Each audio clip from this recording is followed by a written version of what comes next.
Okombo ya Tata, pe ya Mwana, pe ya Elimo Santo. Amen. Totondi obotondi mokonzi Nzambe. Aotei biso na linaka lya lelo. Toyoki.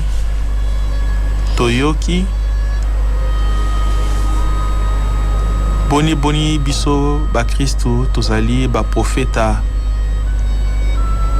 na bolandi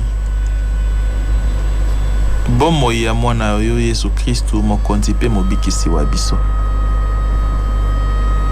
Toyoki mateya maye o salisa biso po ete tobongisa bomoi bwa biso, tobongisa ezaleli ya biso, tobongisa efandeli ya biso.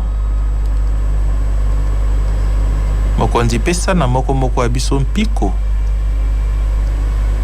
ya kozala profeta okati ya mabota mabiso,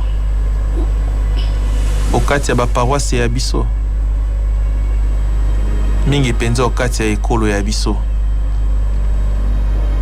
Pesa biso mpiko ya bozongisi mate esika mabe ezali, toloba bosolo, topalela baye babungi nzela.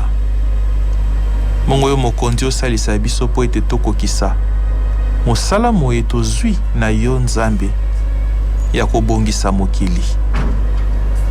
Mokili mozonga lokola yo Tata okelaki.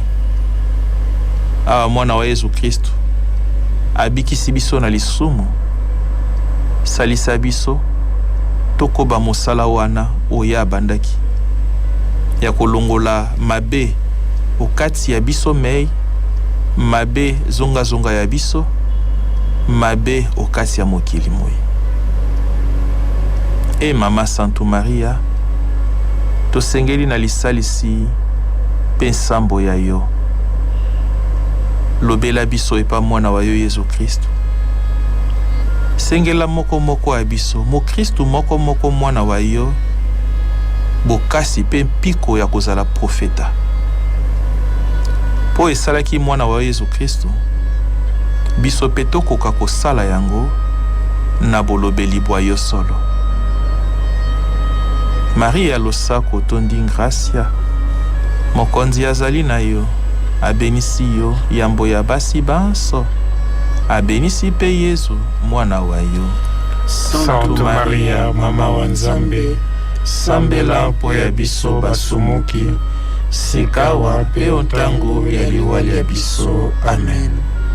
Onkombo ya Tata, pe ya Mwana, pe ya Elimo Santo. Amen.